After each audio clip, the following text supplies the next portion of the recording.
Hi everyone. Hi Jen. Hi First. Hi Fatima. Can you hear me?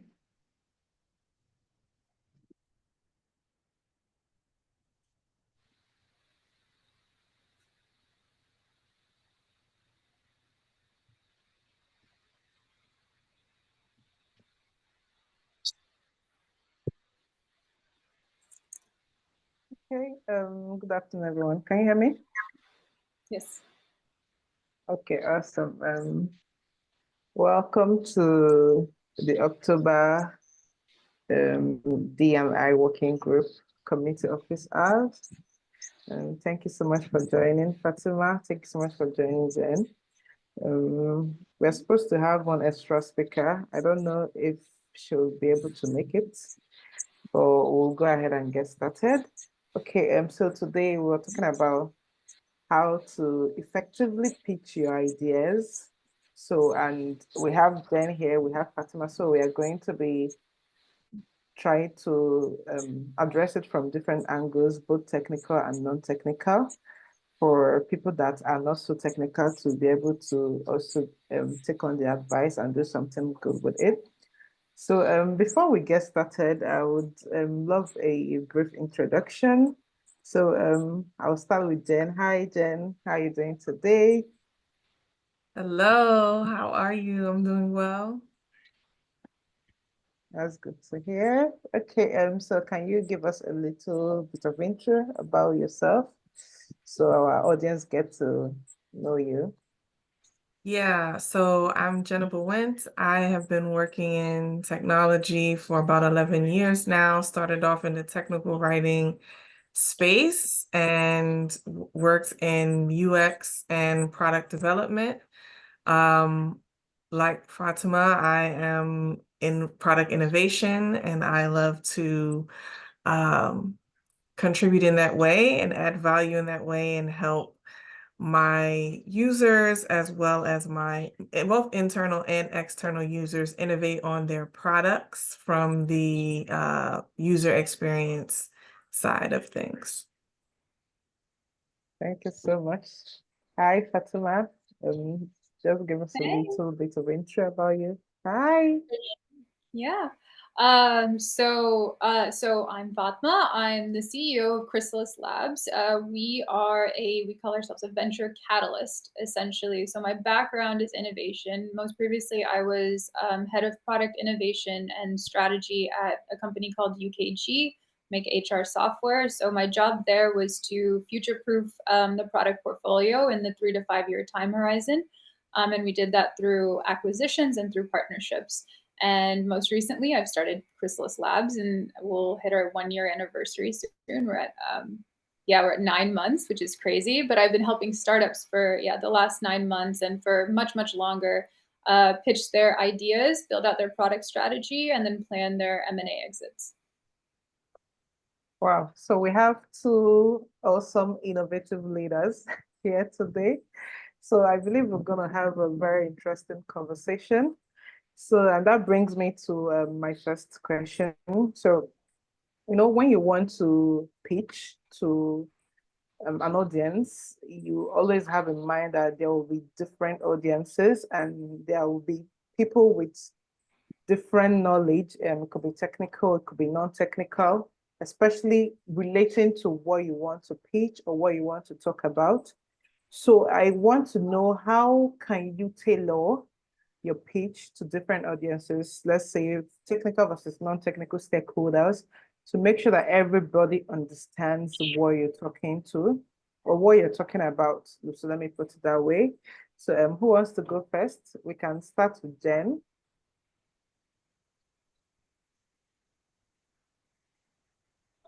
Yes. I So, in tailoring the your pitch when you're pitching your ideas, I think most importantly, it's important to start with the benefits and having different use cases and sharing how this idea is going to contribute to the overall ecosystem or landscape that you're working in. You want to have things like your metrics, feasibility data, to be able to tell in a compelling way how this idea is going to impact both your technical and non-technical users and stakeholders. And I think when talking to the non-technical audience, it's very important to have that why nailed down and have your why so that you're able to explain these benefits, why you're doing this, how it's going to impact.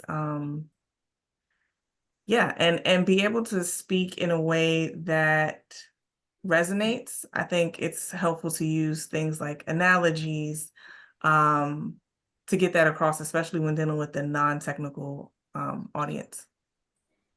I really love analogies. Yeah, it helps a lot. So when you're trying to paint something so that people can understand, not just throwing words around, it helps a Yeah, lot. not just data or jargon or, these technical terms, because that doesn't really tell people what, but an analogy that can to really resonate with that audience so that you're speaking the same language. Awesome. Okay, hi Fatima. Hey. Do you have anything to add to that? For sure. I think I totally agree with Jen on all of it. I think like those are all such important points of, you really need to understand your audience. Since I think the first thing I do is kind of figure out who am I talking to? What's their background? So like who are you selling? And if you're selling multiple people, then there's going to be multiple pitches within your pitch. So I was actually just having a conversation. My last call was with the CEO of a data company, and he was telling me about he was telling me about a client that because he's a technical founder, right? So he's deep in the data. He's been doing data engineering for 30 years, which is a really long time. And like he's seen the whole market evolve, and he sees the entire picture of how this company can benefit from a new data infrastructure, right? But the CEO is like, will this engagement with you get me a return on my investment? Will you pay for yourself essentially? And like, what will it do for my shareholders? Because it's a publicly traded company, right? So really understanding like what's important to this stakeholder. I think for a lot of us that come from, I have a technical background. I started off in cyber. I think as you guys might know, a cybersecurity engineer, but then I moved to the business side. And for me, the biggest hurdle was kind of like, how do I talk to these people? On either side, and then how do you connect the dots? And I think there's a lot of shared language that we have across the board, but really understanding your audience first, and then going into the details of like this is the bigger vision. This is how this is going to impact you individually, because everybody wants to know that. And then really understanding and listening. I think like listening for what is this person actually worried about? Are they worried about the money? Are they worried about the time? Are they worried about your ability to deliver? Because sometimes they're not so worried about like the actual work that needs to be done. They might just think you might not be the person to do it. And a lot of pitching is really, especially to investors, but even for any kind of project, you're pitching yourself and your vision. So I think those are important things to remember. Awesome. And while you were talking, I had another question just come up, and I really want to ask that before I forget. So, when you're trying to pitch to a particular audience, sometimes it could be very easy for you to get carried away with, all the jargons or technical jargons relating to that particular pitch you're trying to make. So, how can you demonstrate the value of your idea without, overwhelming the audience with a lot of technical jargons? And I'm trying to point it particularly to discussing, let's say, open source projects, let's software improvements, or just new features. Let me put it that way. Yeah. So Jen, did you want to say something or? or I have something if you didn't. I just Yeah, you can go ahead. yeah. So okay, sounds good because you were on mute, but I saw your mouth move. So yeah. So I think understanding your audience. So to repeat your question, it's really sometimes we get carried away in our own technical expertise of a subject, and that happens, and sometimes that's okay. So depending on your audience, I think that is all right if you have a technical audience. If you're talking to a CTO or more like an engineering background person, they'll be able to connect the dots for you. But when you're talking to somebody that's maybe more on the business side, maybe more on the marketing side, there's a little bit of translation. And I think Einstein said this really well. He said, if you can't explain something to a 5-year-old, then you probably don't understand it very well yourself. So going back to, how would I explain this to a niece, a nephew, a child, a godchild, whatever it might be? How would I explain this idea to a child? And just in its simplest terms, and to Jen's point, using analogies and metaphors. I do that a lot too. Like, this is the Uber for Hermes handbags or something like that. And that's not a real thing yet, but someone should make that a thing. But it's not on brand for them. But you know what I'm saying, right? So it boils down to analogies. Okay, makes sense. Jen, you have something to add? Yeah, just so I came from the business side. My whole background is being that translation layer between, or that translator between the business and the technical team, because I worked on both sides and understood both sides enough to communicate effectively. I think something we use in UX, I mentioned it before, is like the 5W framework. It's like 5W plus H. So it's like asking these 5 why questions. It's why, where, what, how, those type of questions that we learned elementary, primary school.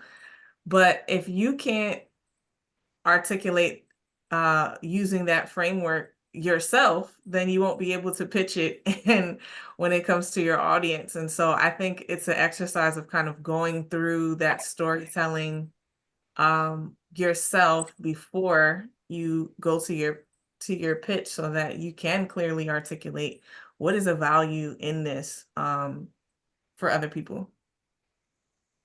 Yeah, I'm gonna Okay. piggyback really fast. If we're talking frameworks, because I love the 5 Ws.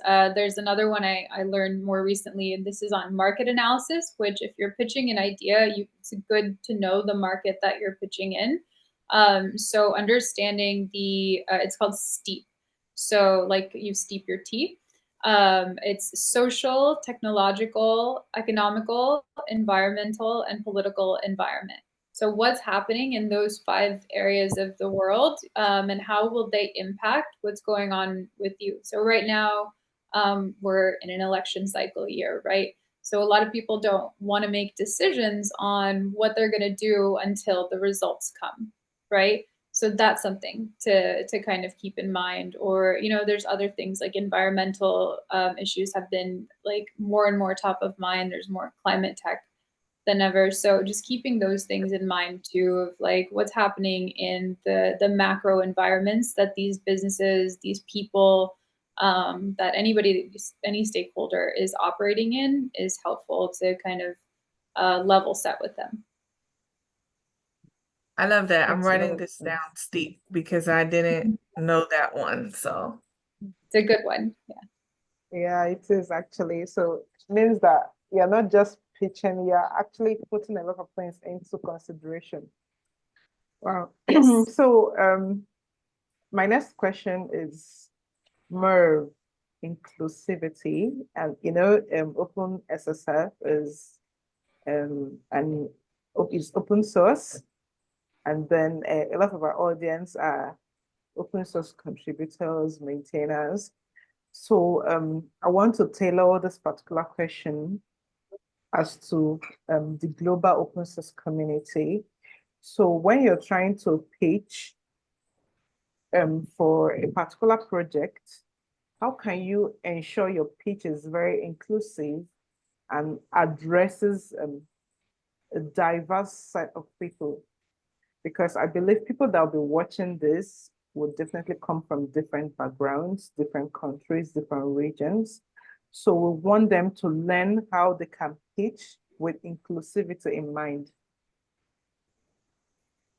Yeah, I can go first. Coming off of that framework or answer, I think you have to be first diverse in knowing your audience and knowing what they care about, right? So then you can tailor your language to that, understanding diverse perspectives and being able to speak to, or write to diverse perspectives. And I think that that's what inclusivity is about, not just using the technical jargon or cultural cues, but from a global perspective, if you're pitching globally or if you're trying to explain your idea in a global setting, you have to be using universal language and diverse perspectives. And then you have to share diverse examples, I think, and diverse use cases, and not have that not have siloed examples or siloed ways of speaking. Okay, diverse perspective, diverse use cases, and try to speak the language your audience would understand. So regardless of where you're coming from, you'll be able to understand and see through what the person is talking about. Okay, makes a lot of sense. And having diversity in understanding the user's needs, right? I think that's most important, because you can't speak to it if you don't understand it, and you don't you haven't researched, you don't understand what exactly does that specific customer or stakeholder care about, what is their specific need. Okay, thank you so much Definitely. for that, Jen. Do you have anything to add, Fatima? For sure. So I love, like, I think I completely agree with Jen in that I think language is everything. There's a quote, and I'm misquoting now, but it's basically the limits of my language are the limits of my life.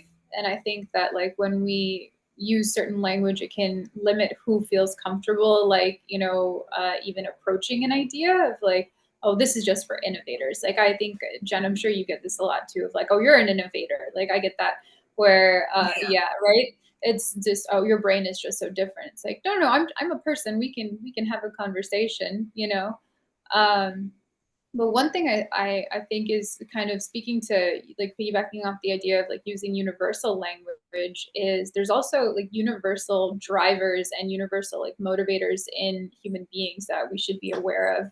So one thing that, if you haven't read Robert Greene, he's an excellent author, and he talks a lot about, like, his most famous book is The 48 Laws of Power. My personal favorite book of his is Mastery. If you're going to read any Robert Greene, that is an excellent book about different paths to mastery. And he's just a wonderful storyteller too. But one of the things he talks about in either that or The Laws of Human Nature, I can't remember, is that people want to be seen as three things. People want to be seen as morally good, they want to be seen as smart, and they want to be seen as capable. So I think if you're pitching anything, if you're putting anything out into the world, remind people of those traits in themselves, like mirror that to them. And I think you will get a better response from them. And you'll also get kind of a wider range of people applying, because those are very universal tenets. Like, we all want to be seen as smart and capable and good, right? Like, does anyone here not want to be seen as any of those things? Right. Exactly. So it's like we want to be seen as that. And so it part of pitching to someone is seeing them and seeing them in their best light. Right. So reminding people of that in their pitch, of like, hey, you're a brilliant person at this. Like you're a brilliant strategist. You have a brilliant mind, or you're a good person and you care about this idea as much as I do, or whatever it might be. But kind of going down to like the logos, ethos, pathos track of these are the core drivers of human nature is helpful too. So people first, right? So Yeah, first. so that as you're trying to pitch, make sure that your pitch is empowering people you're pitching to as well. So it Yes, makes that's a a good whole word. lot of Yeah, difference. Yeah, I just want to add, make sure that the pitch is collective, right?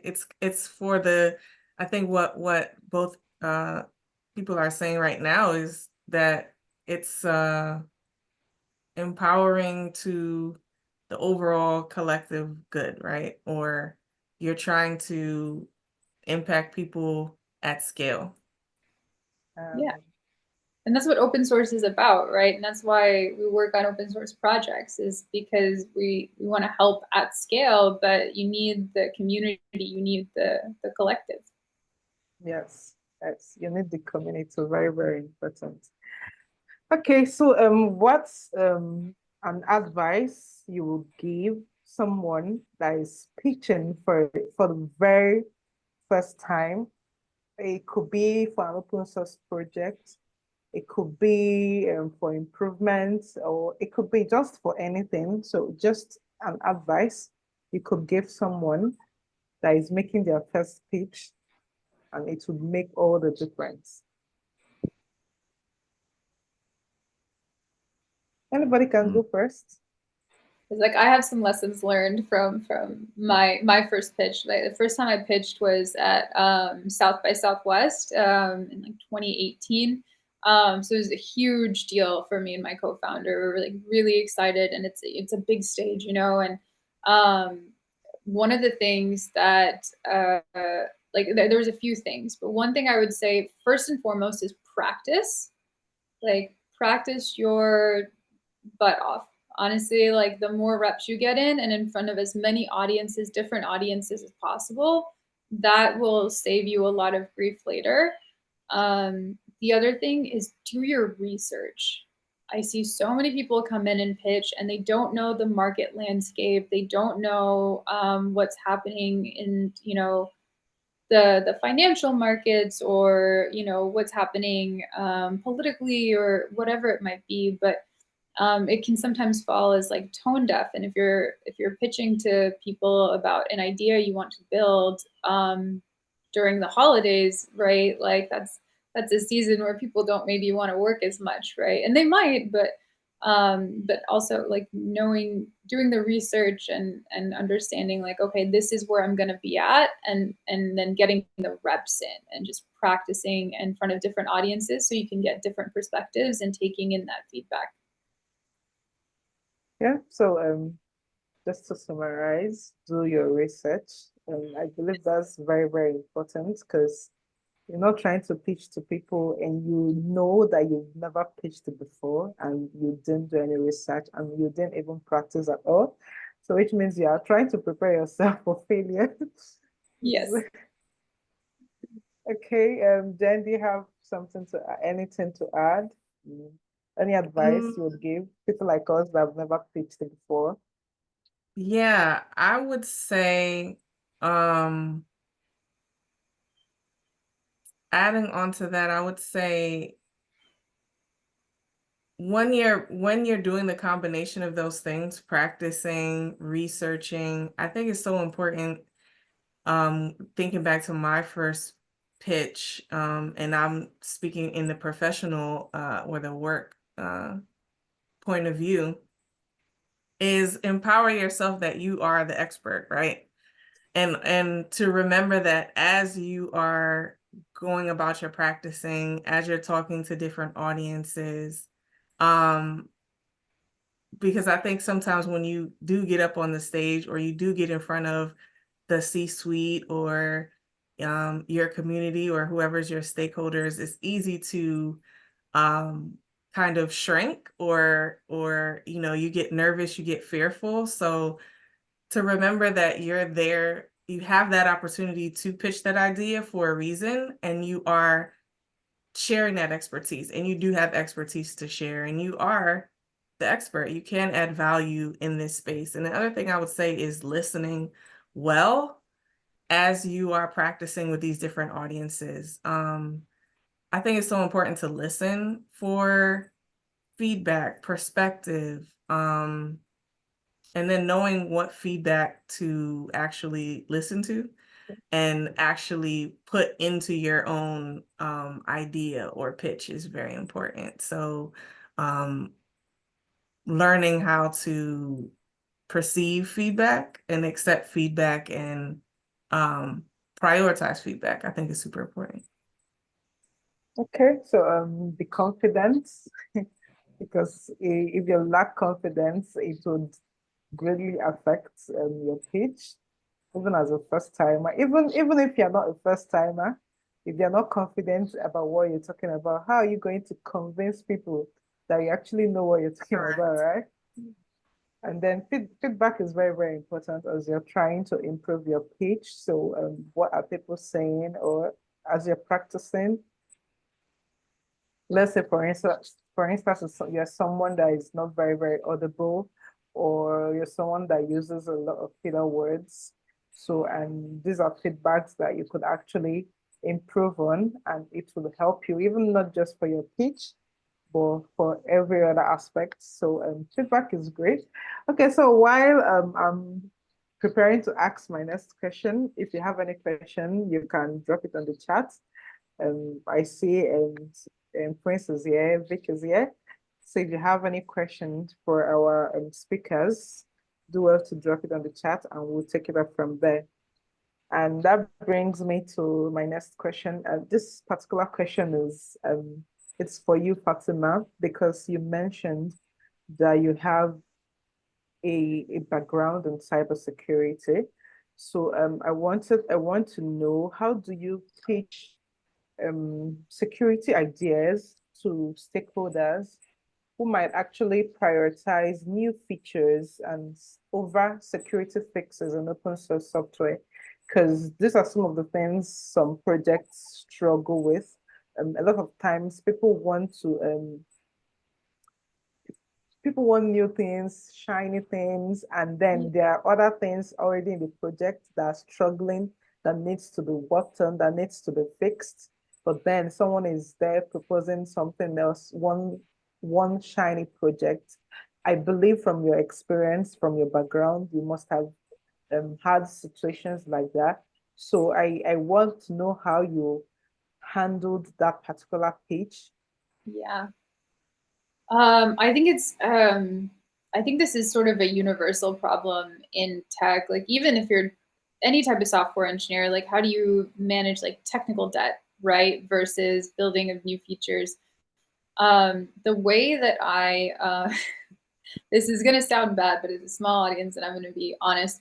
I scare people with the numbers. So cybersecurity is typically, it's not a revenue generating activity, right? It's more long-term cost savings. So it's not even short-term cost savings. You're going to have to make an investment that will maybe lower your insurance for cyber, because there's multiple types of insurance for cyber now, for different companies. So you can do things to kind of speak to that and like, you know, the company's overall liability. And then also showcase, okay, if this worst case scenario happens, this would be the cost to the company. And the cost is sometimes more than just like dev dollars. Sometimes it's, okay, we're gonna have to cut some of the C-suite, like the board is gonna have to reshuffle some things. Like, there are big major ramifications for cybersecurity breaches and all sorts of things. And so I don't like to use scare tactics, but numbers tend to put things into perspective for people. And so just giving them an idea of like, this is the scope of what it will cost if we don't do this, right? You might make another 10, 20, 100 mil on your next product that you're going to build out, or the next feature. But that's hypothetical. The risk is real. And there's a lot of evidence of like, okay, you've seen this happen to our competitors. You can pull that up. You can say, you can show what the costs are by looking at the different infrastructure systems that'll be affected, and then looking at the revenue that will be affected. Like I had this in my last company where these things happen at every major company when there's some sort of breach and then customers are impacted. And that's one thing that will also help get sales on your side or help the account managers as well. So getting other stakeholders outside of security to speak up for your idea or for whatever you're pitching in cyber, to say, hey, like we might actually lose money, and as the chief marketing officer, I don't want to deal with the backlash of this. Or as a chief revenue officer, I don't want to lose contracts, right? So getting buy-in from multiple stakeholders and then understanding kind of the macro environment, and then also understanding that cyber projects are not typically revenue generating, they're cost savings, but it's a long-term cost save. So those are sort of like, that's what I would ground myself in and then build out from there. And I think you can build a strong case. I typically I love the buy-in. It goes a long way when you have people advocating for you and you're not Yeah. just the only person pushing for a particular thing. When you Because have more cyber is people. always a silo, right? Like I feel like we get shuffled to the side and just like, okay, like nobody calls cyber until everything's on fire, right? But it's like if you would just bring us into planning earlier on, then we could have, we could have mitigated this significantly. And sometimes it's that too, like laying the foundation of planting seeds of, hey, this vulnerability like is going to cost us X amount of dollars. The next time it happens, we don't know how many much more dollars it's going to cost us, but we know it's going to cost us a lot. So sometimes just kind of reminding people along the line, and then have your business case ready. Like, because you never know when you're going to pitch. That's another thing about pitching. Always be ready to pitch. Like, I don't know who said it, but it's luck is when opportunity meets preparation. And I really do subscribe to that. So I think being prepared to pitch as well, and then iterating your pitch as things happen, as things develop in your company or in the environment that you're in, or like with your colleagues, just being cognizant of that and be ready to pitch, because you never know. Like you might be in a room and sit next to someone. This has happened to me before where I didn't know I was in the room with a stakeholder. I was just like, oh, okay, well, you're the CTO of this company. Well, we were just having a lovely conversation about painting or whatever. But then it's like, well, actually, I have something to pitch for you. So being ready is really helpful. So preparation, Yeah. I guess, things. And don't even lose the chance to tell them what's at stake if Yeah. they don't do what they're supposed to do or what has to be done. Yeah. Okay. Yeah. Jen, do you have anything to add based on your experience over the years? Yeah, I agree with everything Fatima said. I especially was nodding my head when she talked about the seeds, because I personally believe that ideas are seeds, and the more you just plant and spread, then the more like your philosophy or your framework or your process or whatever it is, your expertise can be kind of multiplied. And so that's something that I always use when pitching ideas, is the more places that I have planted these seeds, or the more people, I call them cheerleaders, right? The more cheerleaders I have connected with to champion my ideas, the more buy-in I'm going to have at a global or larger scale, so then I can make more impact. Awesome. Thank you so much. Okay, we have two questions from the audience, and we are going to take the first one. So Lucas is asking, how did you get started in open source? Do you have a resource you'd like to use that assists you with pitching your idea? Fatima, you can go first. Sure. How I got started with open source was as a developer using, open source projects, things like that. How I got connected with you guys was actually um, through Alpha Omega and working with them and working with an old colleague that worked there for some time on helping him pitch his OSS project. And trying to move it from open source to productize it and to something sellable and scalable, kind of the Red Hat model.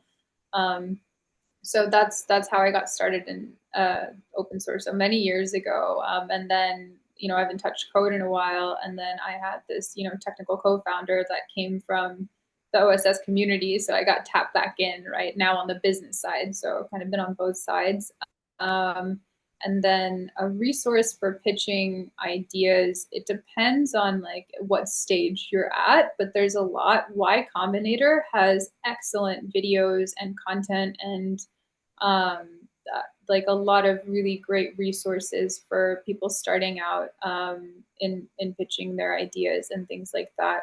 And I'm happy to send over some resources too, but just check out Y Combinator.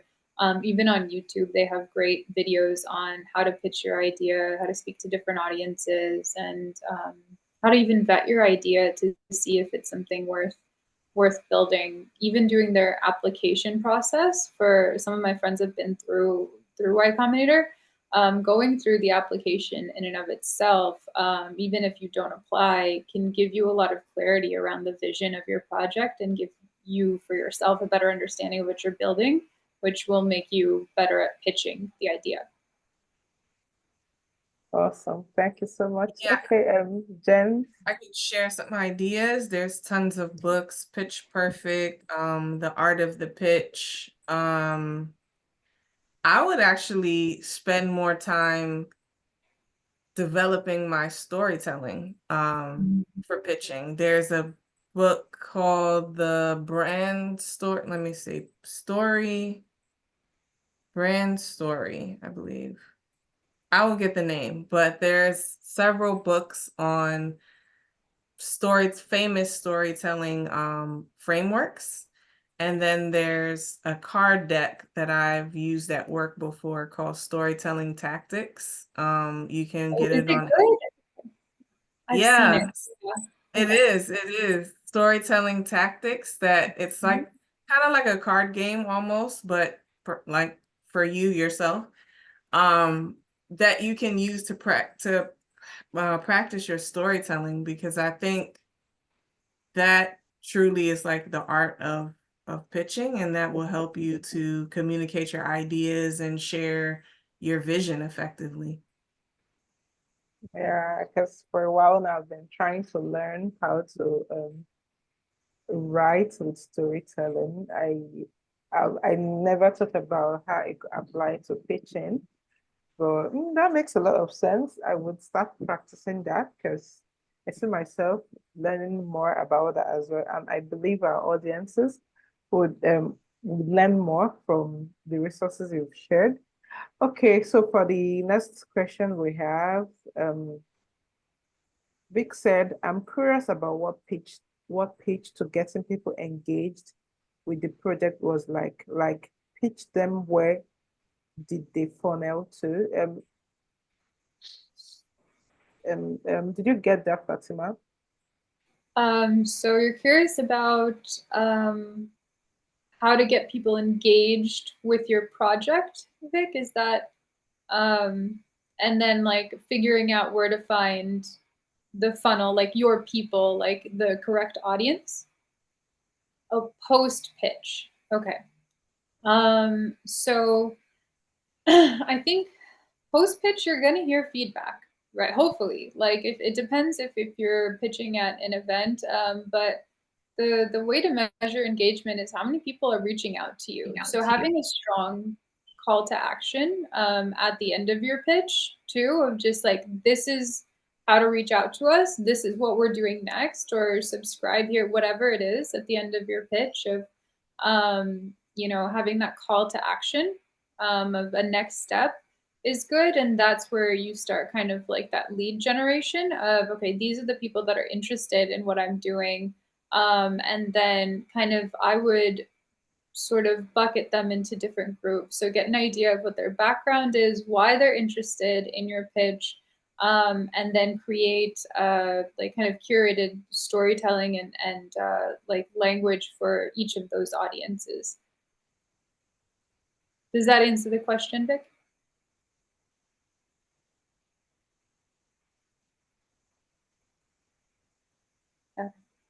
No problem. My pleasure. Okay. Jen, do you have anything to add? No, I think that was good. Okay, awesome. Okay, I have one last question to ask. And I want Lucas is asking, could you recommend an approach for a newcomer to effectively find and join an open source community that aligns with their interests and skills? I believe that would be for Fatima. So I'm not an expert in the open source community, more of the expert in the kind of startup world and venture capital. But I would imagine it would be kind of the same thing of like there's a lot of open source events. There's a lot of different communities. I think sort of a lot of it is like that Goldilocks thing of like, this is too hot, this is too cold, this is just right. So finding your people and find so much of this is finding your tribe and finding your people in pitching, like whether you're pitching to investors, internal stakeholders, like you're finding people that resonate with you on a deeper level. And so I would say, like, what's your mission? Like, what are you trying to accomplish and what are your values? And then filter for those things. So look at all the communities. I think there's a list of like open source communities, but go through the communities, look at how people speak to each other, look at, what they've actually delivered, how organized is the project.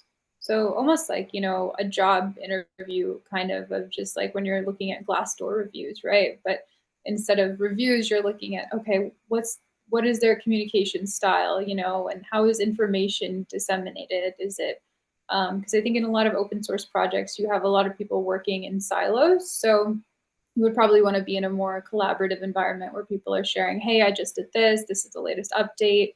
And then hand it over to the next person, and some aspect of teamwork is maybe something to filter for. Yeah, and to add to what Fatima just said, for me, how I find open source projects that interests me and my skills is just researching. So I know what I want. I know what I want to work for. I know the type of projects I want to engage myself with. So what I do is I just search. So I always tell people search. So when I picked an interest in cybersecurity. I've always been contributing to open source, but not on the cybersecurity niche. So I was mostly in diversity and inclusion and community. So when I got interested in cybersecurity, I knew definitely there will be open source projects that are security related. And what I did was I started searching for those projects and reaching out to people. And before I knew it, I found OpenSSF and I joined, I checked it out, and everything made sense to me. I decided to stay, and I've been very active for the past couple of months that I've joined. So I always tell people, research, you will definitely find something. And if you don't find, you ask around, look for people that are already contributing to open source projects, ask them the projects they are contributing to, see if it's something that interests you. There are tons of open source projects out there. You will definitely find your tribe, like Fatima said. Okay, so I wanted to add two things there. When it comes to research, you can always use AI. Of course, I'm a big supporter of using it. So you can always just say, type in your interests and then ask it for a list of 10 communities. It will give it to you. And then you can also just use LinkedIn and type in open source. The LinkedIn search is very, very good. Filtering is very good. So you can just see what other people are posting about in the niche that you're interested in, then connect with them, then send them a DM. So yeah. Yeah, yes. Use AI. I use AI a lot. ChatGPT, Claude, just ask them anything you want. Sometimes I go as far as to say, help me search the web and find me articles, summarize it for me. Yep. It does wonderful, does wonderful well.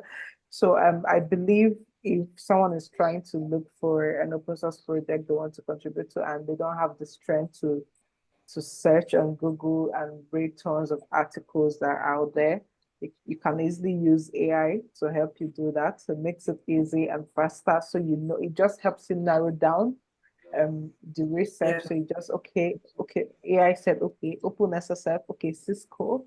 Okay, let me check them out and see what they're doing and see if it's something that interests me. And you can take it up from there. So okay. So one last question. So, okay, we've talked about a lot of things that we can do when we are pitching and a lot of advice, ideas. And then I want us to talk about the mistakes. So, Fatima would approach it from the open source and security side of things, and Jen would approach it from the general side of things. So, what are common mistakes people make when pitching? So for Fatima, when people are pitching security related ideas in open source communities, what are some common mistakes you've seen people make, and how can they be avoided? So I think the most common mistake I see is people getting into the weeds really quickly of what it is they're doing and not the why or the how it will help. If you're leveraging it in this, IP in a different project.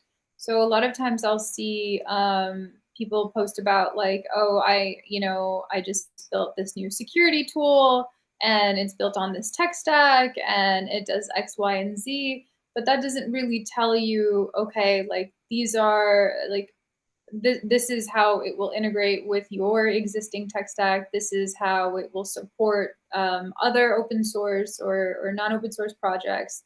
I think really kind of missing the forest for the trees of like, okay, well, the forest is there's a lot of great ideas in open source. How is my idea different? There's a really good framework for strategy from Michael Porter, and it's about how you differentiate. And it's kind of one of the points is moot here, but like, what's your differentiation in the market? Is really the question of like what makes you different from other cybersecurity products? What is your unique value proposition? And by value proposition, it's what value are you adding to any project you collaborate with or anybody that uses your or leverages your code? How will it help them in a tangible way? And a lot of that is understanding what are their needs and looking into what do my customers actually need? Am I building something that's useful now, or maybe I'm building something for the future? And that's okay too, of saying, hey, I'm building something that'll be useful in 5 years when technology catches up with whatever's being done. But I think knowing place and time and knowing who you're pitching to, again, going back to audience and research, is really important in that. And then speaking to your customers' needs. Yeah, okay. Yeah, people talk about having value proposition all the time. So it's very, very important to know your why. Why are you pitching this? What do you want to achieve from it? And not just, a lot of people love bringing up ideas. Okay, why do you want us to do this? They don't know.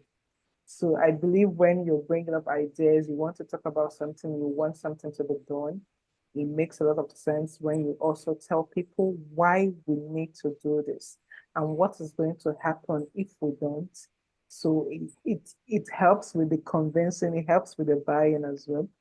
Okay, Jen, do you have something to add from your Yeah, experience? I would say some of the mistakes that I see, common mistakes, is lack of clarity on how this is actually going to work, how this is actually going to be implemented, this idea or this open source project. Because as you said, a lot of people have ideas and a lot of people can propose solutions, but how is it actually going to work? And then what is the value that it's adding? I feel like a lot of people miss that, as Fatima said as well. And then just neglecting like the overall big picture of it. How does this come together and add value into this broader community or ecosystem? Um, and it's not just a siloed idea. Okay, thank you so much for that, Jen. Okay, from our audience, does anyone have any questions to ask our speakers? We have a few more minutes to go.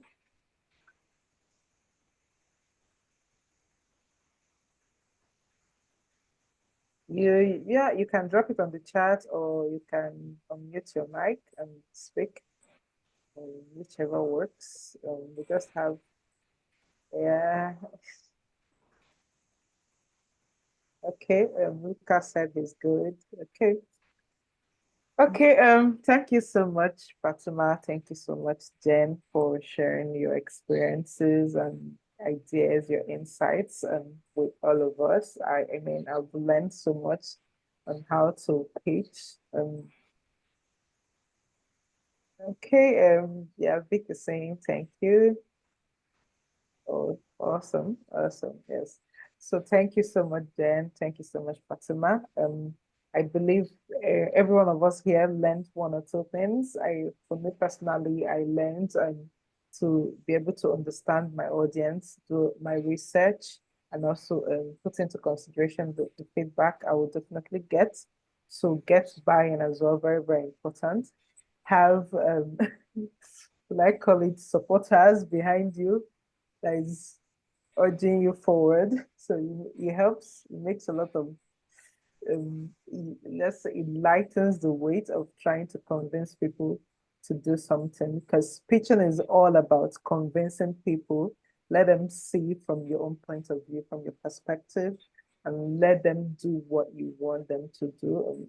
Yeah, there could be some situations where, um, let's say some iterations, by the end of the day, you want an action to be taken on something. So it makes a lot of sense to get buy-ins.